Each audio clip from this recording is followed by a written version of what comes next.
Welcome back, Night Dwellers. I'm your host, Mothy, and this is Simple Dark Stories. Last we left off, survival was slipping through their fingers. The rooftop was no longer safe. The stairwell, no refuge. The desert stretched ahead of them, vast and empty, but not empty enough.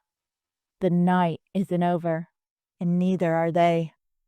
Answers are coming, but so is something else. This is part 3 of Glow of the Unknown. Tune in close, dim the light, simple dark tales late at night. The group gathered in a dim storage room on the second floor, the tablet's faint glow casting eerie, shifting patterns on the walls. The air was thick with the scent of mildew and decay, a damp organic rot that clung to the back of their throats.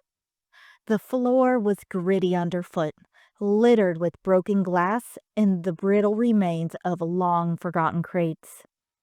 Maddie crouched by a stack of overturned boxes, her fingers trembling as she swiped across the tablet's surface. Its cold, slick texture sent a shiver up her spine, like touching something alive, but not quite human. Ty paced behind her, his paranoia seeping into the room like a toxic fog. "You shouldn't even be touching that," he hissed, his eyes darting to the door. "It's military tech. There's probably a failsafe in there that's gonna fry us all." Maddie shot him a glare, her voice edged with frustration. "If you're so scared, why don't you back off and let me work?" Ellie stood by the door, her gaze fixed on the dark hallway beyond. The distant hum of alien suits echoed faintly through the building, a sound that made her stomach twist. "This isn't helping," she said sharply. "Maddie, anything useful yet?" Maddie swiped again, revealing more diagrams and alien symbols. Her brow furrowed as she traced a glowing pattern with her finger. "It's encrypted," she said, her voice tinged with frustration. "But it's sending signals. Maybe tracking movements? Whatever it's doing, it's active."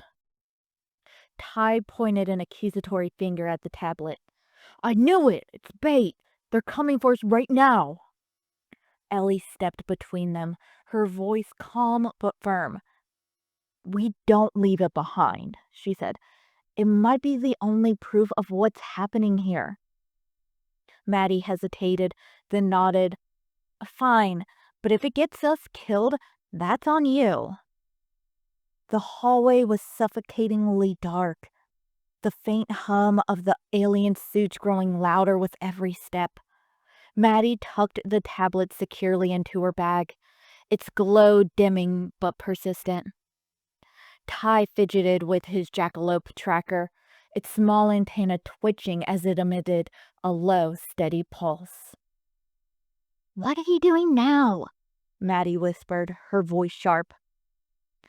"If this thing can find jackalopes, it can find those MIB freaks," Ty said, adjusting the dials. Ellie rolled her eyes but nodded. "Fine, just keep it quiet." As the tracker pulsed, the aliens' hum grew erratic. Their bioluminescent tails flickered, their movements faltering as sparks erupted from their suits. One alien stumbled into the view at the end of the hallway, its elongated body convulsing before collapsing to the ground. Its tail dimmed, the once threatening glow fading into nothingness. The group stared in stunned silence. Ty's grin split his face. "See?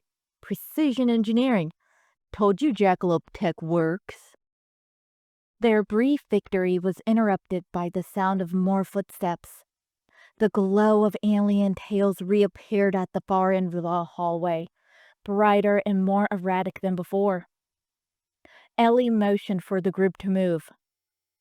"Nice work, Ty," she said, her voice tight. "Now let's go before they figure out how to counter it." The building loomed like a shadow behind them as the group burst through the back exit. The dry desert air hit them like a slap, sharp and cool, carrying the faint metallic tang of dust and far-off ozone. The terrain stretched wide and barren before them, the ground a cracked mosaic of dry gravel and sparse, brittle shrubs. Ellie paused for a moment, scanning the expanse. The moon hung low, casting pale light over the desert, but it did little to soften the oppressing darkness. Distant mountains loomed as jagged silhouettes, their peaks disappearing into the star-speckled sky. The hum of the alien suits rose faintly behind them, a haunting reminder of what lay just out of sight. "We can't stay here," Ellie said, her voice sharp and urgent. She pointed toward a cluster of low rocks jutting out of the ground just a few hundred feet away. "Over there, move." The group sprinted across the uneven terrain, their footsteps crunching against the dry earth. The alien glow from behind them flickered in eerie green and blue, illuminating the barren landscape in brief, haunting flashes. Maddie clutched the tablet to her chest as though it might anchor her in the chaos, her breathing shallow and ragged. When they reached the rocks, Ellie motioned for them to crouch. The rough surface was cool and gritty beneath their hands, the sharp edges biting into their skin. Ty fumbled with his jackalope tracker, his hands slick with sweat as he adjusted the dials. "That thing's gonna get us killed," Maddie hissed, her glare cutting through the shadows. "Or save our asses," Ty replied, his voice rising. "Ever think about that?" "Keep it down," Ellie said. "Both of you."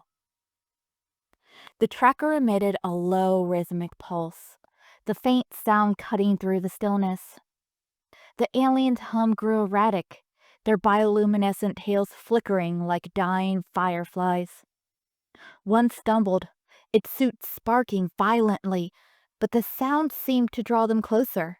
Their screeches pierced the night, sharp and alien, sending shivers down Maddie's spine. "We need more time," Ellie said, her voice steady despite the fear in her eyes. "Can you make it stronger?" Maddie shook her head, frantically rewiring the tracker's wires with trembling fingers. "Not without trying it, and us." Ellie glanced toward the horizon, her eyes catching the faint outline of a dirt road. "We just need a distraction. Ty, set that thing on a timer and leave it here." Ty hesitated, clutching the tracker as if it were a lifeline. "You sure? This is a state-of-the-art jackalope science." "Ty," Ellie said, cutting through his reluctance. "Fine," he said, cranking the tracker's frequency. "But you owe me a new one." That concludes today's episode. Join us next week for another spine-tingling tale here on Simple Dark Stories. If you enjoyed this and would like to help out, please give us 5 stars and let us know what haunts your dreams. Until next time, bye-bye.